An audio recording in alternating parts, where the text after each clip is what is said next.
여러분 안녕하십니까? 북두칠성입니다. 오늘은 재개발 지역에서 빌라 혹은 아파트 투자와 관련된 꿀팁 한번 말씀드려 보겠습니다.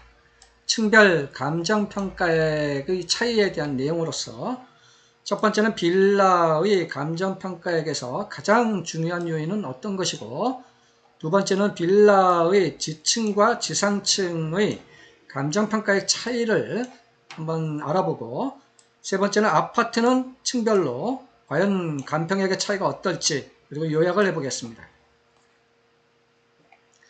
첫 번째, 빌라 감정평가액에서 가장 중요한 요인은 과연 무엇인가 라는 건데요. 재개발 투자에 있어서 물건의 가치를 합리적으로 분석하는 것은 대단히 중요합니다. 예를 들면 이 물건으로 몇 평형 아파트를 받을 수 있을 것인지에 대한 내용으로서 25평을 받는지 33평을 받는지 아니면 대형 평형을 받거나 혹은 1+1을 받을 수 있는 것인지, 그런 것을 합리적으로 추정할 수 있어야 될 것이고, 이 물건의 감정평가액은 어느 정도 나오고, 그래서 몇 평 아파트 입주권을 받을 때 분담금은 얼마 정도 발생하는지도 추정해야 됩니다. 그리고 세 번째, 여러 매물들과 비교를 이제 해봐야 되는데요.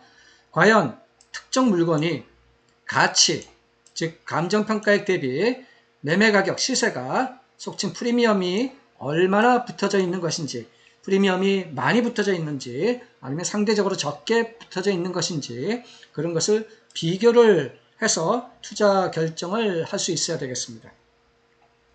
그리고 더욱 중요한 것은 투자를 하고자 하는 구역의 사업성을 포함해서 왜 내가 이 구역의 물건을 투자하려고 하는 것인지, 투자가치의 목적인지, 한강 조망 목적인지, 교통상권 등과 같은 인프라 요인인지, 이런 것들을 잘 본인의 어떤 의사결정에 따라서 구역 선택을 잘 하는 것도 굉장히 중요합니다.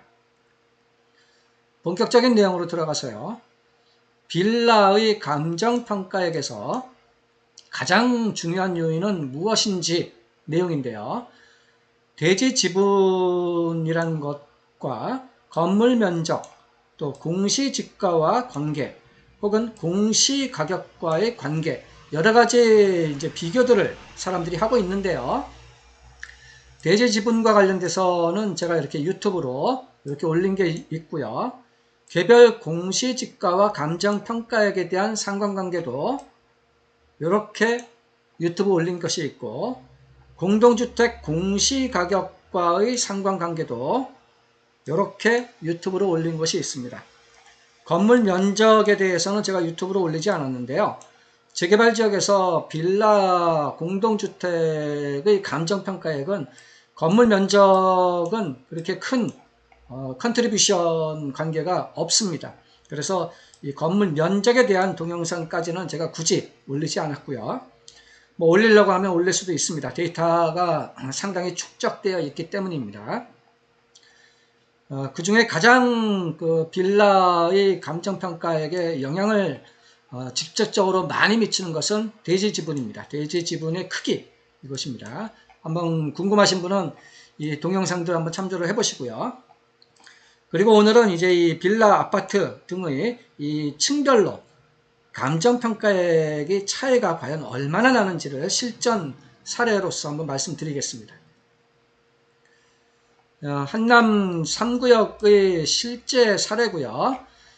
빌라에 대해서 사례 4개를 갖고 와봤습니다. 첫 번째 사례는 도강동 하나의 주소입니다. 동일 주소에 빌라가 이렇게 있는데 지층, 1층, 2층, 3층 이렇게 4개 층으로 되어 있는 빌라 건물이고요. 대지 지분 면적도 똑같이 13.3평으로 동일한 상태입니다. 지분 면적이 동일해야지 이제 이 비교의 타당성이 담보가 될 수 있기 때문에 제가 이렇게 지분 면적이 똑같은 그런 빌라를 이제 사례로서 가져와 본 것입니다. 감정평가액을 보면은요, 지층 같은 경우에는 12억 나왔고, 이렇게 100만원 단위입니다. 100만원 단위로 이렇게 나왔다는 얘기고요. 뭐 전용 면적도 똑같은 이제 빌라 건물이고요.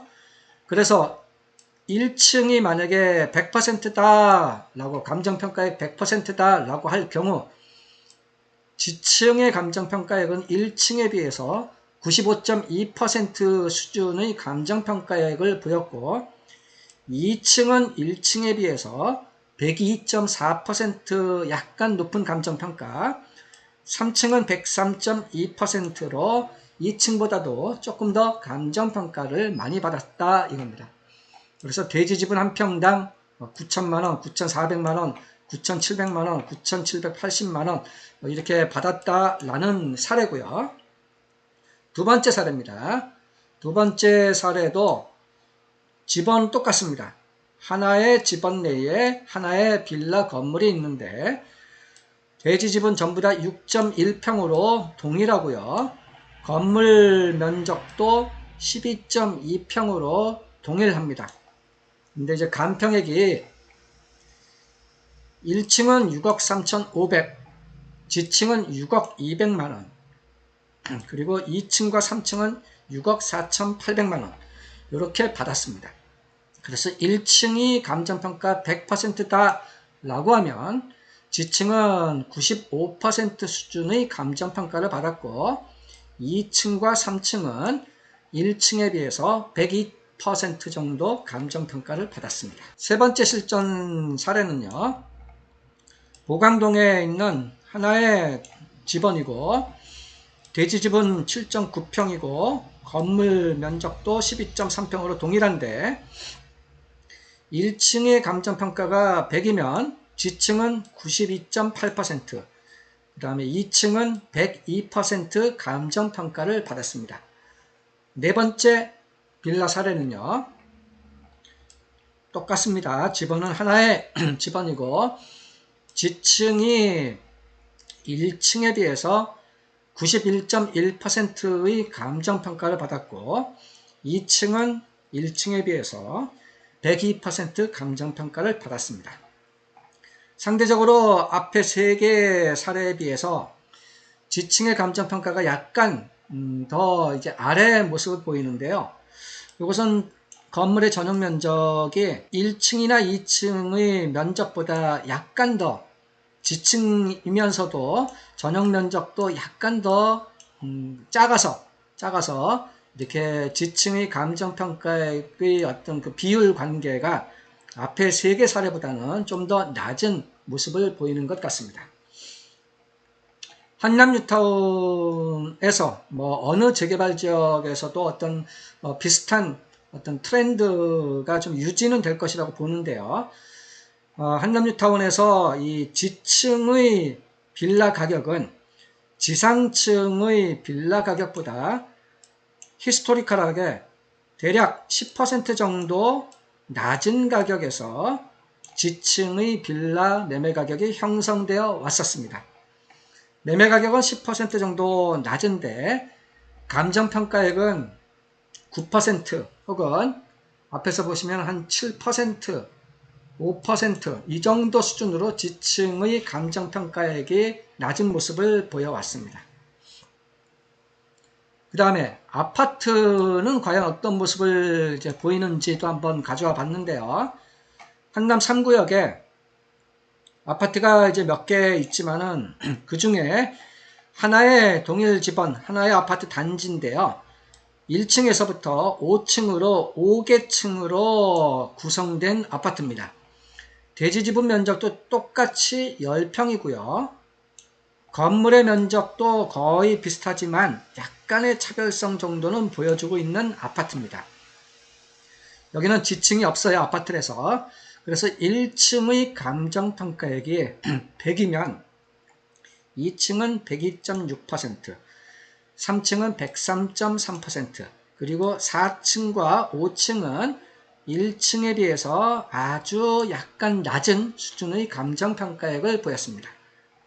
그래서 어떻게 보면 요 아파트 5층짜리 아파트 같은 경우에는 똑같은 매매 가격이라고 하면 2층과 3층 정도가 조금 더 감정평가가 좀 높게 나오기 때문에 더 좋다라고 이제 평가를 할 수가 있겠습니다.